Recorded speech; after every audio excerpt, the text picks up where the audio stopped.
Thank you so much, guys. Moving forward, we have a beautiful workshop on the most effective topic, that is data and humans. To conduct this, we have someone who has guided and mentored over 1,000 students at such a young age. He's a data scientist, and all of you must be knowing him. He is a Trident alumni. Please welcome none other than Mr. Shashwat Mishra.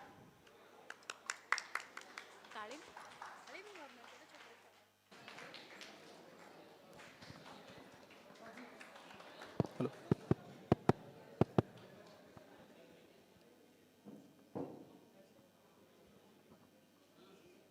Can we switch to the PPT? Hi, everybody. Good afternoon. Okay, so before I start about anything, big thanks. I think this is a wonderful event, and it's really amazing to see Thinkubator run on its own. And it's great that there are still enthusiasts out there.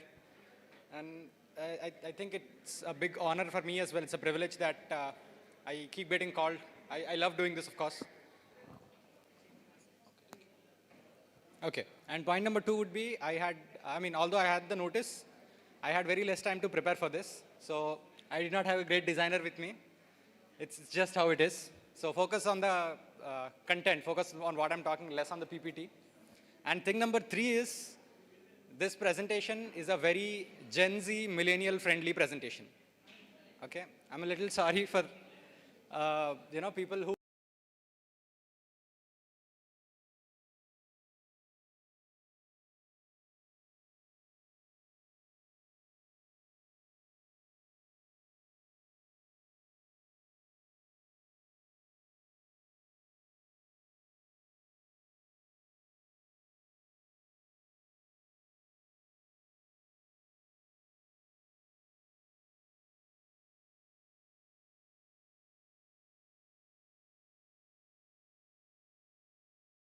writer who is a psychologist, and he's written a trilogy.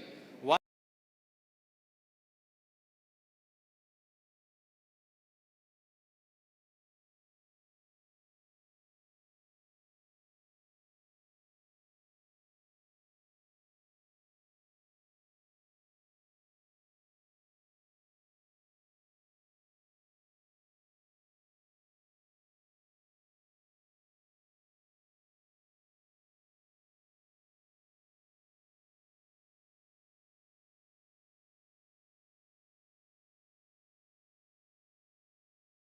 how statistics came into picture, and I'm going to travel all the way through where it is today and where it could be tomorrow.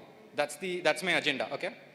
And like I said, I got very little time. You won't see visuals, you won't see anything. You'll just see a bunch of text. So you rather focus on what I'm talking. Are we good? All right. Okay, so like I said, this thing is not working.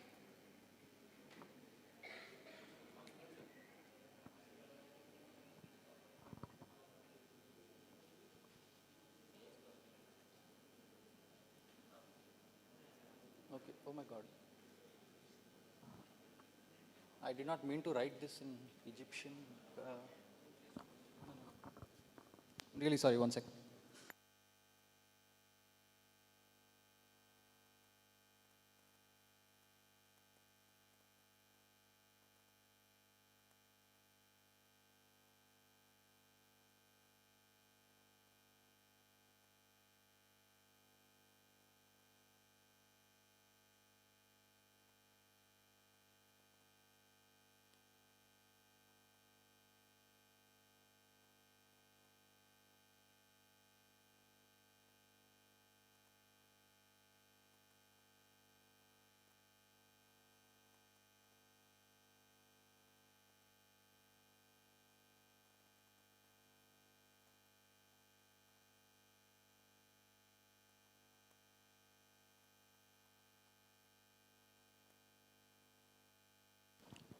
I guess I'll just kill some time.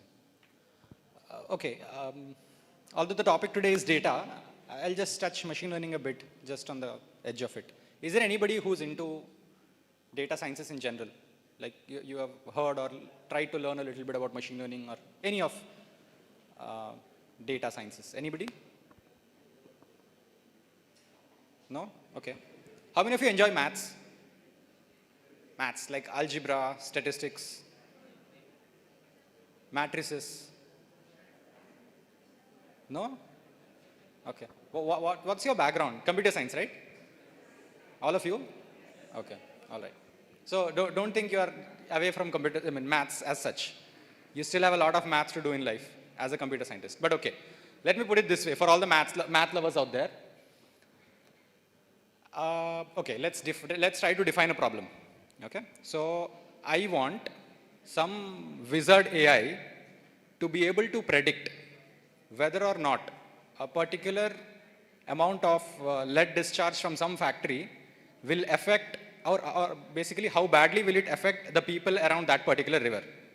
Is that fair? I mean, is that understandable? So there's a factory and we suspect that this factory is, somehow ingesting lead impurities into a river nearby, and this is actually a real story. Okay, so this lead getting into this water, which will obviously damage people's health around, right? And the factory claims that no, it's all right. We don't discharge lead, etc., right? And you, as a human, not even as a data scientist, what would you do to ensure you know the truth?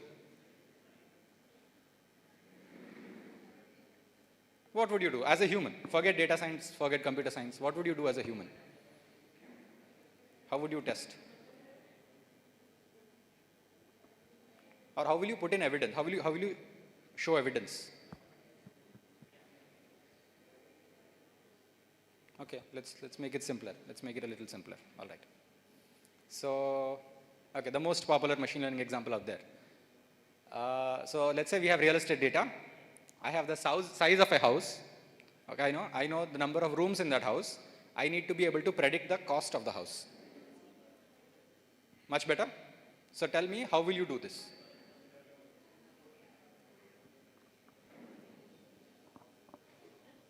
It's a very basic example. If you have ever rented a house, you know what parameters matter to estimate the cost.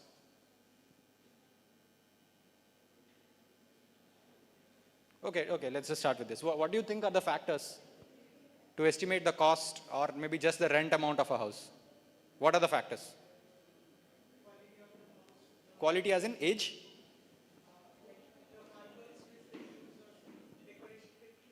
Okay. So let's call that decor.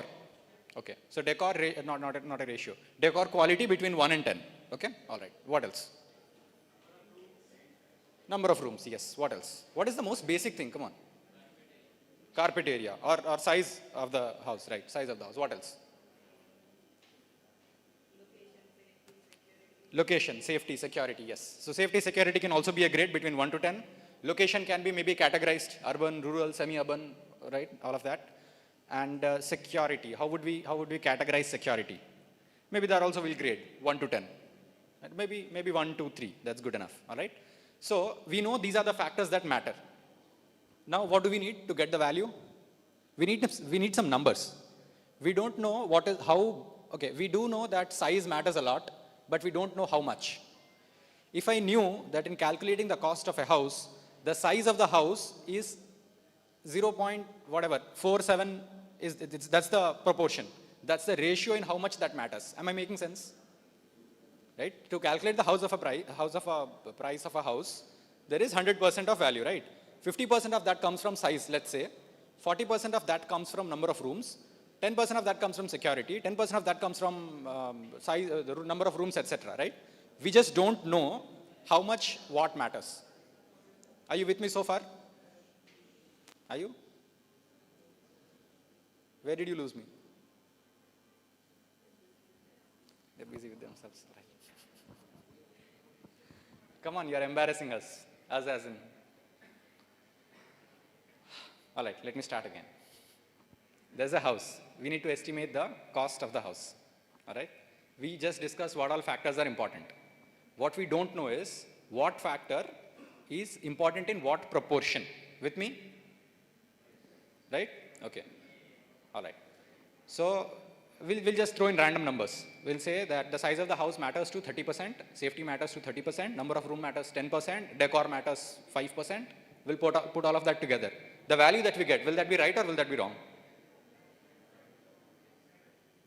I'm just randomly putting numbers there. Will it be right? Wrong, right? Okay. But what did we get? We got an equation. We got an equation. The first parameter of the equation is that size of the house. Okay. Then security in the house graded between 1 to 3. Number of rooms in the house in numbers, right? We got an equation. Although it is wrong, we did get an equation. That is the fundamental principle of machine learning. That no matter what you want, you can build an equation out of it. We'll worry about the rest in some time. But that is the fundamental thing in machine learning. Go no matter where. Machine learning, deep learning, generative, whatever you look at today, modern world, AI, machine learning, whatever that is, right? All of this believes in a fundamental principle that math can solve everything, which we all agree with, right? So we have this equation. We just don't know what the actual real coefficients are. But we do agree at some level that with the right proportions, we will get the correct value at some point, right? Now that's the only machine learning part that people work in. The rest is data. How do you get to those coefficients? How do you decide what's the best coefficient? That data will give us. Understood? And that's what we're going to talk about. What data, why data, the value of data, etc. Ready? Font aa raha hai na abhi?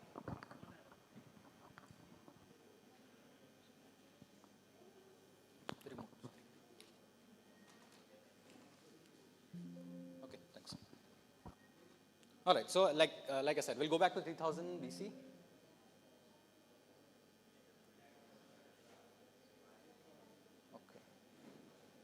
Okay, so when did this start? Back in 3000 BC, Egyptians, right, one of the oldest civilizations that we know of, they used to do population counts. They used to take census, and that's how they decided a lot of things, right? Egyptians were very modern for their time. Okay, for the fact that they're using statistics is obviously a big one, but let's look at the rest of the items as well. So they had a whole calculation. There was no Excel back then, of course, right? So there was no Excel, there was no data management portal or tool as such, but they had census data, not just on population count, they had measurement of agricultural land, like the whole Egyptian dynasty, how much of agricultural land do they have? And they were huge. They were huge. They were throughout Nile, right? So obviously they were big. They also assessed crop yields. They were able to tell that if this is the area of land that we have, they were able to tell that this is the amount of crops they will bring out the end of the year, right? They had granaries and storage. They had count of kiska kitna stock hai. That's how advanced they were, without Excel, all of this. And then with all of this data at one point at their office, they could perform centralized administration. They used to direct a lot of things with that information in hand. And that's how statistics birthed, right? Although they did not name it, they did not know what to call it. Coming back to 500 BC, coming ahead to 500 BC, the Greeks, they were too religious, right? So they called gods for everything. And even in that, they used science.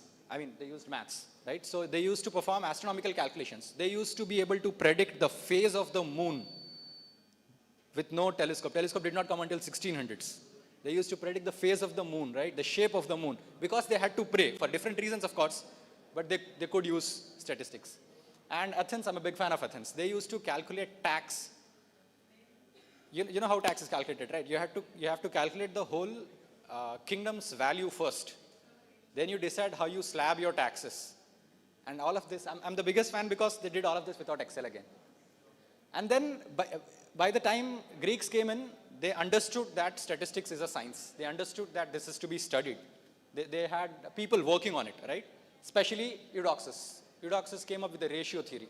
Until then, people did not understand what proportions mean. So let's say they had to take a call between building a dam and killing 500 people. They wouldn't know how to decide because they did not understand proportion. They did not understand that dam banne se 2000, 500 people are dying because of floods and this, that. And nahi banane se, this many people are suffering because of no food, etc. I made it a little dark, but I hope you get it, right? So that's how they behaved, right? So Eudoxus first came up with the ratio theory, which until date is relevant.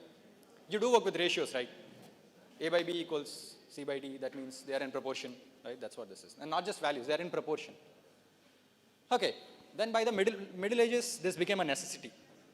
So during the Islamic Golden Age, people used to send out messages encrypted, and they were very advanced, right? In order to decrypt the message, you had to understand, you had to study the frequency at which words were used, right? And I think that's brilliant. And that's brilliant, yeah. And that's what they did. And the Chinese, they already started using quality control methods using stats, which is still done today. Like if you go to any research paper, you cannot prove a thing without stats. You'll have to show numbers, you'll have to say that this is the evidence. And Chinese somehow started it way back. All right. And by 1400s, this was accepted as a science. The first book about probability was written. It's called Games of Chance. And that's when the term probability was coined. Jacob Bernoulli understood that in future, all the decisions that people would make will be on the basis of data. So he wrote a book on law of large numbers. This is a very popular book. And then people actually started using data in order to talk probability. Right? So that's the first form of textbook intelligence. Maybe not artificial yet, but at least that's how you could make decisions because you had enough data to calculate probability of something. Sorry. All right. By the 18th century, if somebody tried machine learning or heard of few terms, you would understand that in 1827, people already were talking about Bayesian interpretation. Bayesian interpretation is a very, very modern form of statistics, where we are talking about conditions. Like, okay, I'll try explaining this like I'm explaining to a 10-year-old. Okay, please focus.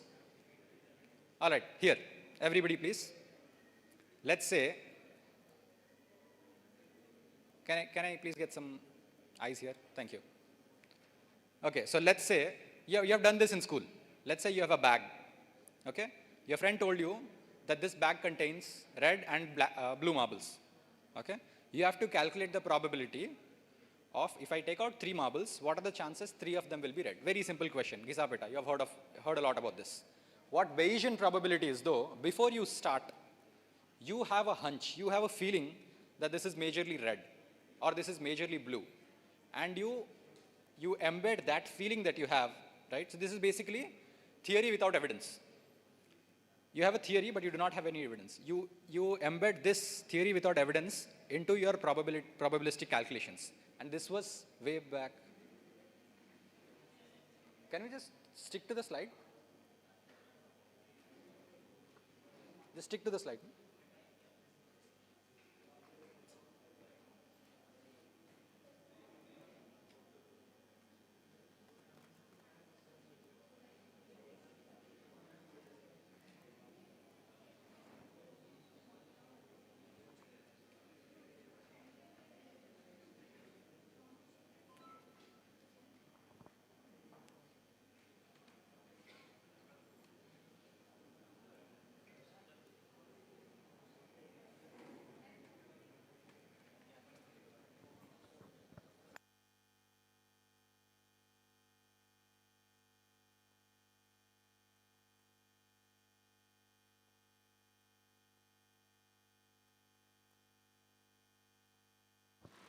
All right.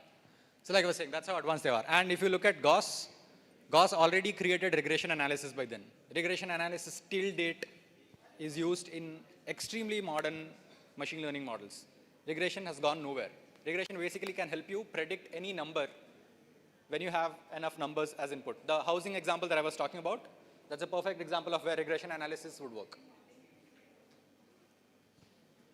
All right.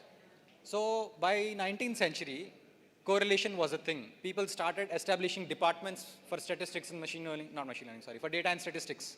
And this is in 1911, right? So that shows the history that statistics has carried throughout. And I think there's a major phase. There was a lot of scientific advancement between 18 to 1950. And when I say a lot in volume, mostly around physics, right? A lot of, if you've seen Oppenheimer, if you've seen, what is that Turing machine movie? So all of that, right? All of that happened between this period. And in every research paper, for a research paper to be valid, you have to show evidence. And all of that did come from statistics. So that's that. And 20th century, nerds picked it up. And you know, when nerds pick it up, it obviously booms, right? So there was a lot of research specifically in that area. Just in statistics, if you have seen any research paper, you have definitely come across ANOVA, which basically tells you but you compare variance between two different data sets in order to establish something. So that's again till date used. And yeah, hypothesis testing, of course, is a part of all sorts of research. And by the end of 20th century, modern technologies or modern tools like SAS, SPSS, R, Python, all of these modern tools came out that made working with data way more easier. So that's that. Okay, so that's a bit of history of statistics, if anybody cared. Okay, in 21st century, like Andrew Ng said, this is the modern electricity. How in the 18th century, electricity drove everything. The whole 21st century will be driven by data. And in 21st century, you see a lot of modern other tools, people using data everywhere in biology, data and statistics, in biology, in physics, in I don't know what. Even movies are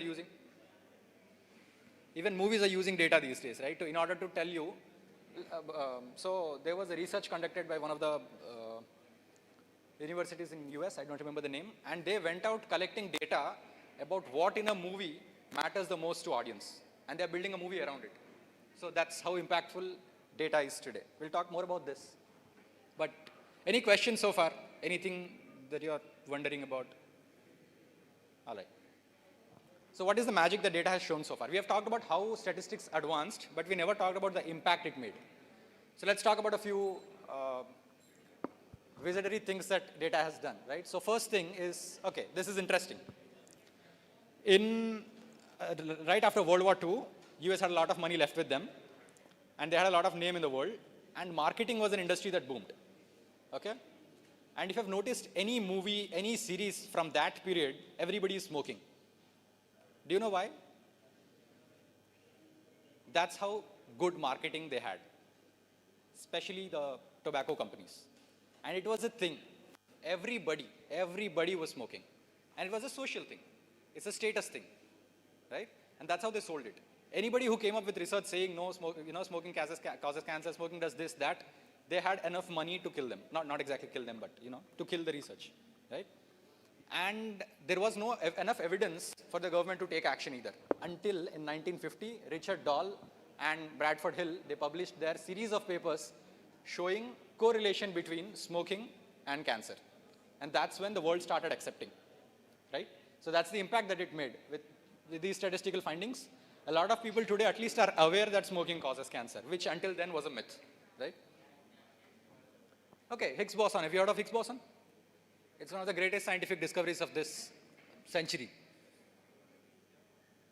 God particle. No? There's a book called Goddamn Particle. Never heard of that? You have? Okay, the existence of Higgs boson was also established with, have you heard of that, the thing, CERN laboratory? CERN, right? Was it called CERN? They bombarded two extremely small particles to break it into further smaller particles. Until then, people thought there's nothing smaller than electrons. Quarks, bosons came out, no? Okay, so that was also stats. The genome project. A lot of understanding about DNA came because data and statistics exist, right? So there was a lot of data collected for a period of over 20 years. And that's when we started understanding that medicines don't work for everybody. All medicines don't work for everybody, right?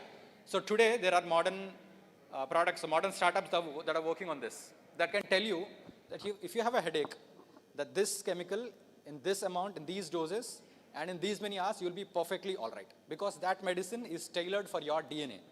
And that's a big miracle, right? Google's PageRank. Nobody can exist without Google today. And around 99, when Larry Page first came up there with their publishment about how to rank similarity in web documents. And that's when Google became a hit, right? There was no other engine back then that got results so relevant, right? And till date, I think Google is probably the best search engine, only if they did not steal data. Okay, so there's more. There's even economics, right? Even economics had to use statistics in order to price things, right? What is the optimum price for something? How to not hurt the market with pricing something wrong, right? So there are a lot of instances of that. Did you know in France, I think last month, Europe is going through a recession, right? And there's no rotation of money. So the France government is giving loans at negative interest. So it's like you take a loan, bank will pay you back.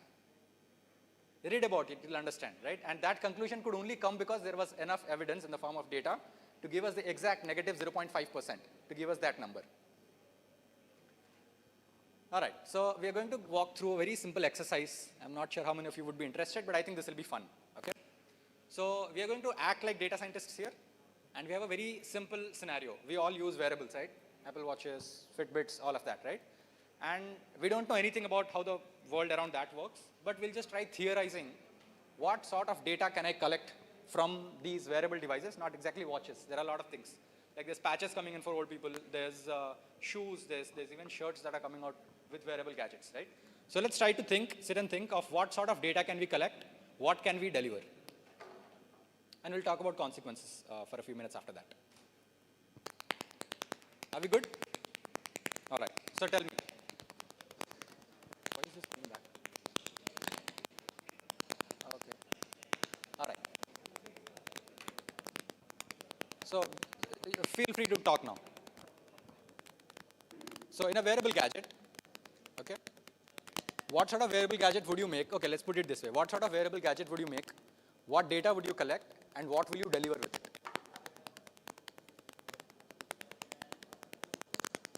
Okay, so you basically have to sell me your idea. Not exactly sell, but give me something. I'll give you back a hurdle. I'll give you, but if that happens, this will happen. You'll have to defend it. Okay, so this will be like a two-way discussion. Anybody? How many of you have wearables on you right now? An Apple Watch, a Fitbit, okay. Do you know what data your watch collects? Motion tracking, okay. Location, okay. Yeah. What is it? Yeah. Heartbeat, pulse, okay, and microphone. Okay, that's sad. Okay, what else? That's it. Okay. So his watch tracks 4 things. His watch has location data. His watch has motion tracking data. Did it ask permission before you gave it to mic? It did. Okay. So it asked for mic, and it also asked for pulse, right? So okay, what features do you get back when they collect this data? Okay.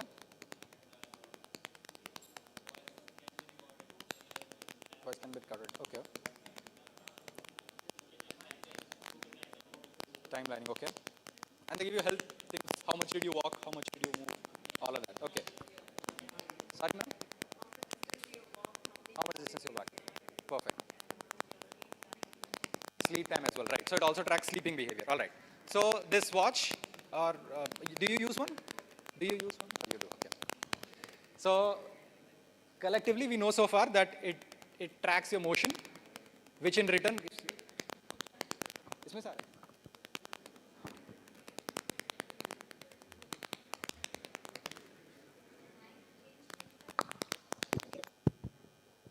Okay, so those are the things that most popular watches today give us, right? What else can we do with that? What other data can you capture from wearables?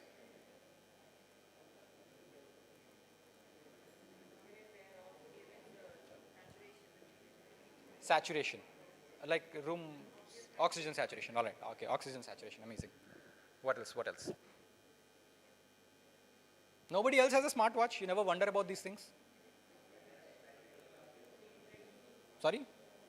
Sleep tracking is already mentioned.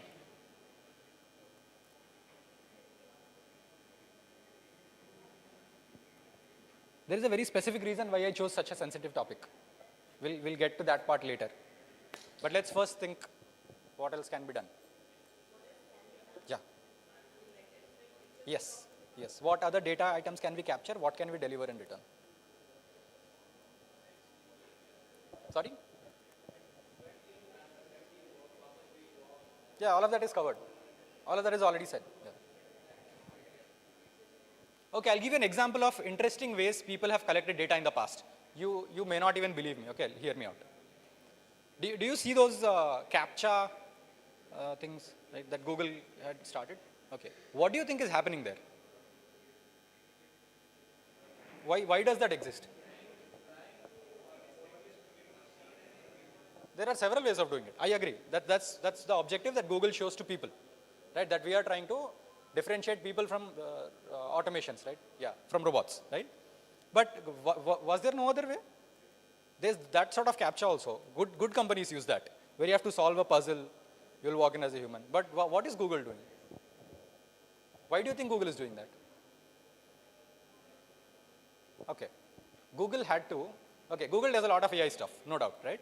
So Google had to identify objects in images. Who will sit and label that? Somebody has to sit and label that, right, for machine learning to work. Who will sit and label that? We'll do. That's what Google did. It said, okay, we have a basic information about each object in the image, so we can tell if it's a human or not. Now you fill the rest of the labels, and then we'll get the data, we'll work on it. Google never paid us for that, free labor. You understand? So there are interesting ways of collecting data, although this was unethical. That's not what I'm trying to tell here. But okay, so things like that. There are other ways of collecting data, maybe not directly from sensors, but what else can your wearable gadget give you? It's not always bad, right? Sometimes you can deliver good stuff as well. Nothing? I did not come with prepared answers. I'm going to move on to the next slide if you're not answering.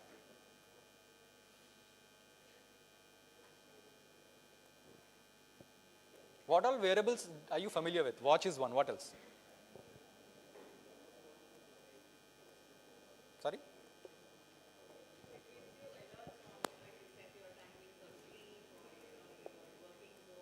Right. Perfect. Right. Yeah, I think there are some watches that started doing that. Yeah. So it reminds you to sleep, it reminds you to drink water, it reminds you to take a walk. Yeah, that's nice.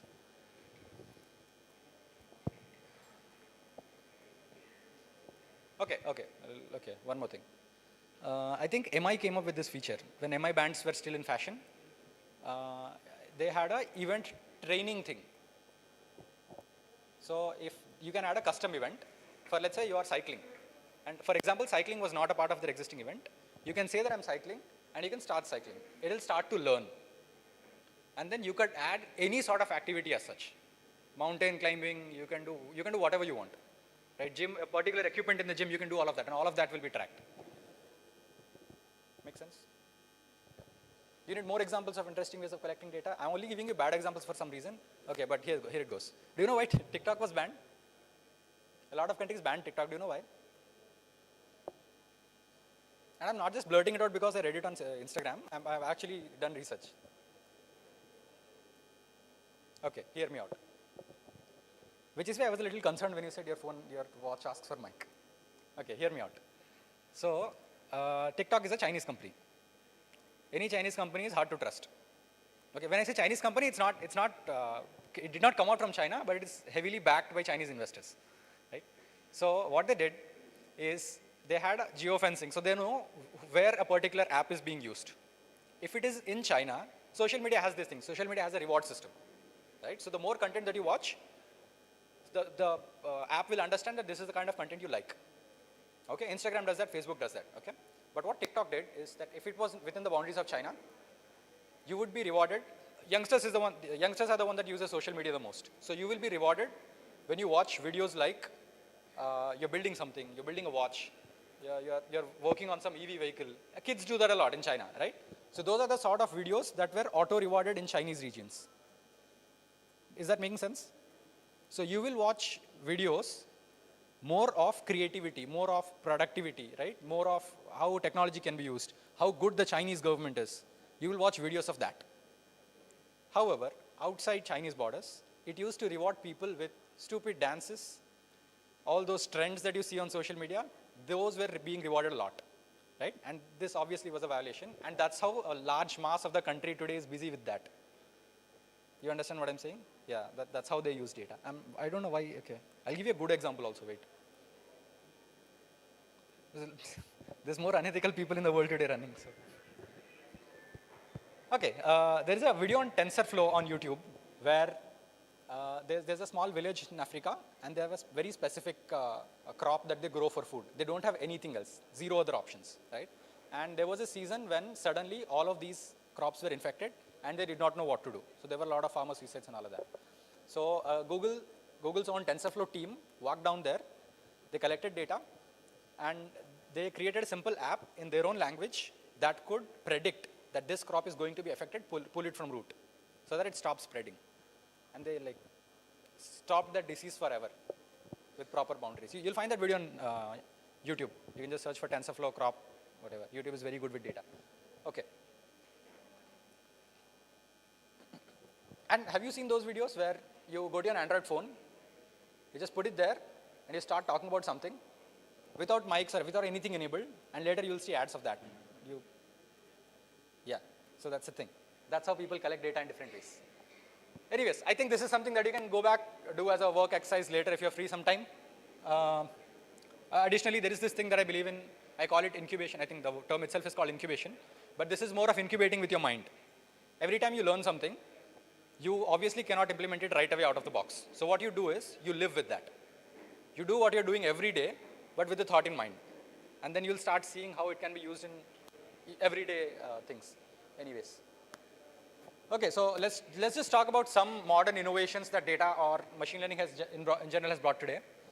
So there's Plantix. This is what I was talking about, which tells you if a particular plant is deceased, is it gonna be deceased? What is the risk? All of that. So you can keep your crops safe.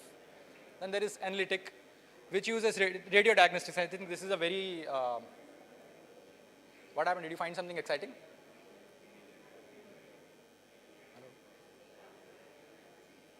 Okay. So this is a very exciting field where a lot of medical advancement is happening just because of this. If you've recently heard, they found the drug for cancer. They're testing it on humans. Not all cancers, but certain cancers, but they did, right? So things like that are coming out of data. If you go out, I think back in 2020 when COVID was on peak, I was very privileged to work on this project that could take an X-ray and give you the impact of how bad the infection is, the COVID infection is, right? And back then, tests were too difficult because nobody knew what to do because it was new. So that's our thing. Okay, okay, this is very interesting. It collects data from everywhere, like from news, from social media platforms. It can predict economic crisis about to happen. It can predict political crisis about to happen in a country, right? And I think they did a great job. Ushahidi, I think this is some Gulf ka product. And they had enough data, they can say that this particular political party is going to collapse, and these are the impacts that's going to happen. These are the countries that are going to be bothered, etc., etc. That's a good idea. Descartes Lab is a very popular, so they run drones, they run satellite imagery to tell what the crop yield would be for this year. And they give out like such good predictions in such mass level that they can literally control the market. They're good people, they don't. Okay. Orbital Insight, this is a very similar product. They also do satellite imagery, and they'll be able to tell what is a good place to run the particular crop, what is a good place to, good places where rain will happen. They can predict all of that. So based on that, based on farmer volume, they give you the crop prediction for that year. Okay. There's so many such interesting products out there if you want to research. And these are the ones I specifically chose this because these are not popular, right? So obviously Google and Amazon are there, but these are not popular and they're making a great impact. Data and science, they're just selling data. Selling data, but in a very democratic way, right? They collect data, they take consent, they pay, and they sell. All of that. Understory, it predicts weather. It basically predicts everything. So Understory is more like a platform. They plug in data from anywhere, and they can plug out anything that you want based on that data. Okay. I'm coming to conclusion. All right, be patient. Okay, what are we seeing today? We are seeing that data is everywhere. Right? That's what we're talking about. Your watch is taking data from you. Your phone is taking data from you. Your cars have started. Do you know that? Your cars have started taking data from you. Your government is taking data from you. Everybody is taking data. So data is everywhere. And of course, data is being used everywhere to make decisions. Right? So decisions as in there are universities that now don't just take admissions on the basis of your marks. They take your history, they check with their data, and they decide whether or not you're a good fit. So that's the level of data people are using today. And of course, there are privacy concerns. I just talked about TikTok, I talked about Google, so you know what is happening. Even Facebook, right? Even Facebook did that. Okay, one more interesting question. Facebook had a challenge, 10-year-old challenge. You familiar? There was a hashtag, 10-year-old. You had to post a photo of yourselves 10 years older, and you had to post a photo of yours now. Why did Facebook do that? No? Right after that, Instagram came up with a filter where you show your face and it will show you what you look like in 10 years. Data for that came from Facebook. They're really smart. Okay. So obviously there are privacy concerns. Nobody paid you for that, but people use Instagram for that. That is technically free labor again, right? So there are privacy concerns. I think, again, I don't know if I mentioned, Indian government is also coming up with a very, I forget the term. People are not okay with that new data privacy policy that they're coming up. Controversial. Yeah, there's a controversial data privacy thing going on.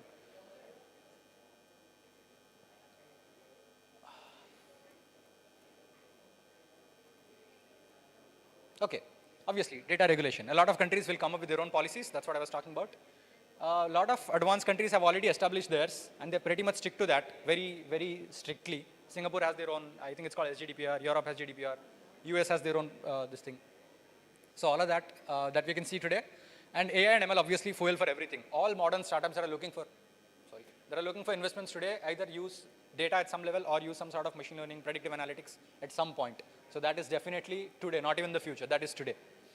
And yes, okay. After a point, very soon, the pace at which machine learning is moving today will get slower. Do you know why? So in 18th or 19th century, statistics were advanced, that's what we saw. And there were a lot of research papers coming in, even till date, right? GAN is the most modern thing. GAN ke baad kuch nahi aaya. And if you see, things will start going low, downhill now. Can you tell me why? People will use ML, but new research won't be possible. Do you know why?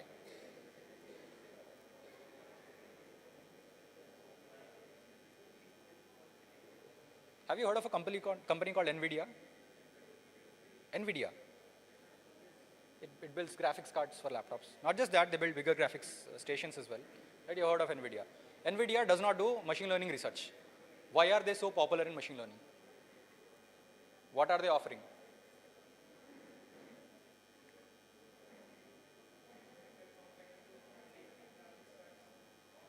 Graphics card, yeah, basically infrastructure, right? So there will be a point when our binary computers, our binary infrastructure will stop supporting this.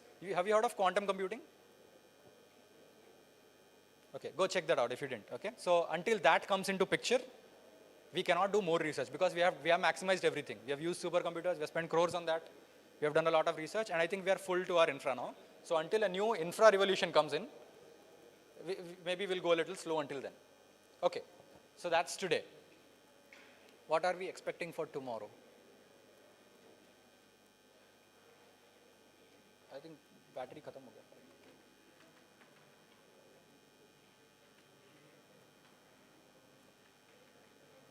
All right, so tomorrow, what's happening tomorrow?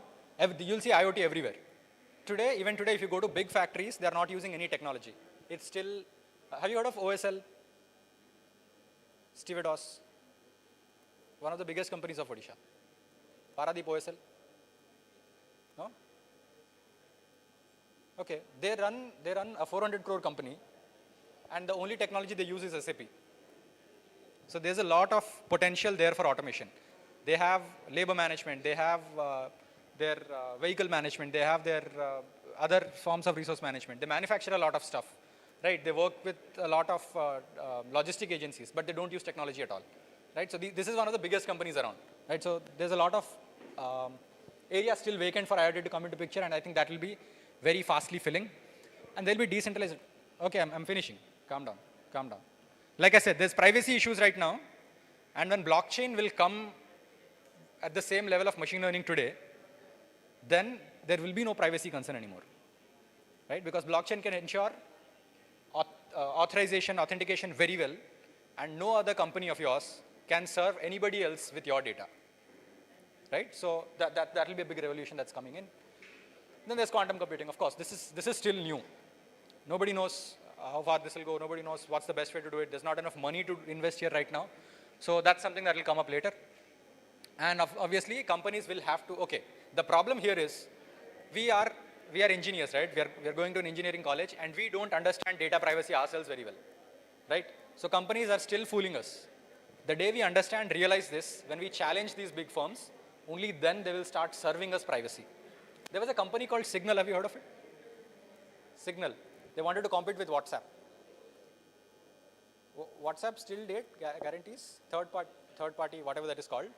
But the first thing happens, they start releasing data to whoever asks, right? So there is actually no true form of privacy there, right? Signal challenged that. Signal came into the market, it's gone now. Don't know what happened with it, right? So until people demand companies like this for privacy, things are not improving. Okay, so that is something that's for tomorrow. And personal data ownership. You will have the right of your data, which is happening, but it's still a lie. Like from Facebook, from Instagram, you can download your history data, but you don't know what they are doing with it, right?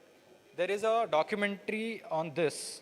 It's called Social Dilemma. It's on Netflix. Do watch it. You'll be scared to use social media after that.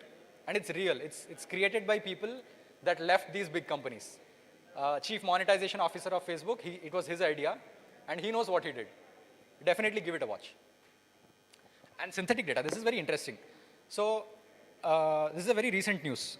Before medicines came out to market, they had to be tested on humans. But before they decide it is fit for humans, they had to be tested on animals. So a lot of rats are bred just to be killed in the name of science, right? And very recently, I think some lab in Europe, they created a tissue which resembles humans so much, we don't need to kill rats anymore. And all of this happened because we had enough data to simulate that environment to create that tissue. So now they will create synthetic data, synthetic situations for all of this. And they will test everything there, then it will be implemented. And this is not just in the case of a cell, right? You can go deep ocean, you can create deep ocean products that can sustain the pressure, everything just in the simulation. You don't have to spend money.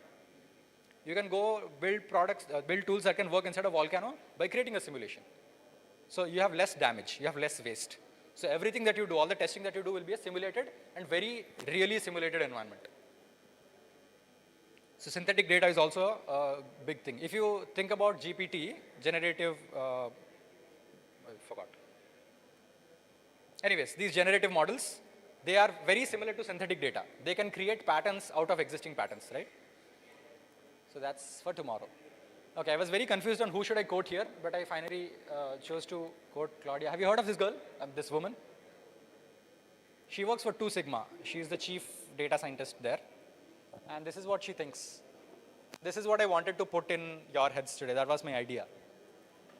That data sciences is not just something that you can take a course and you can get good with, right? So you have to enjoy it, you have to feel it, right? So because there is data, that's what I just said. There's data everywhere, and you need to put it in your way of thinking and how to do it. Although what Zuckerberg did is unethical, I'm a big fan because he could think in that orientation. And that's what I'm trying to encourage. Okay, that's all that I had for today. If you have any questions, I'll wait. If anybody's interested in this area, I mentor a lot of students. I don't always ask money. So if anybody's interested, we can talk here or after this. I'm pretty public. My number's available everywhere. I'm accessible. So if there's anything, we can talk about it, okay? All right. Any questions? One last time. All right. Thank you. Thank you, everybody. Thank you.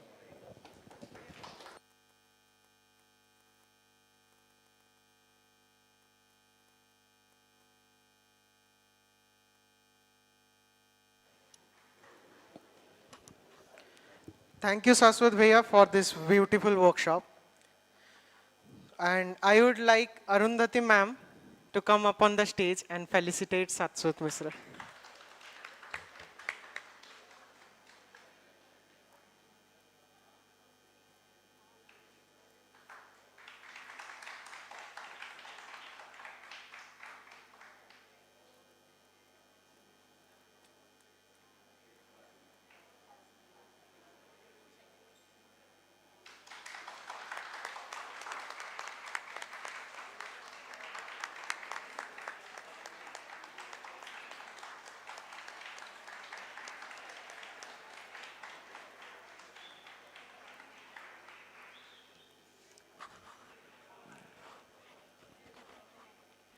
Thank you, Bhaiya.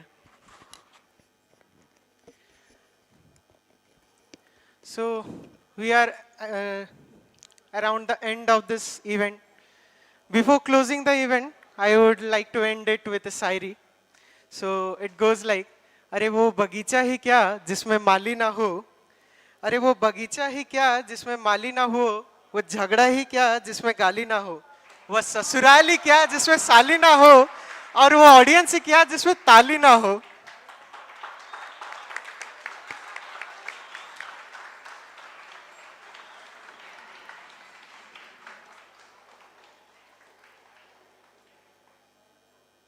Finally, we have come to the end of this amazing day. Before we proceed, we would like to express our gratitude to everyone who has made this event possible. We would like to thank NASCOM Foundation and Startup Odisha for supporting us. A big thank you to all our dignitaries for investing your time with us. Thank you to Chief Mentors. Thank you to Chief Mentor Sir, Principal Sir, Dean Sir, Head of Departments, faculty members. We want to extend our heartfelt thanks to all the participants who have joined us. Thank you to all our social media persons and technical support team. Last but not the least, thank you to all our student body members of Thinkubator for the incredible job. Well, a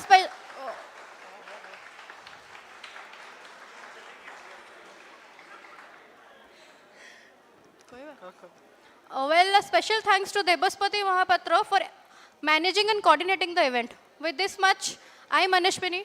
I Piyush Kumar Singh. We sign off. See you in the next event. See you in the next event, guys. Goodbye.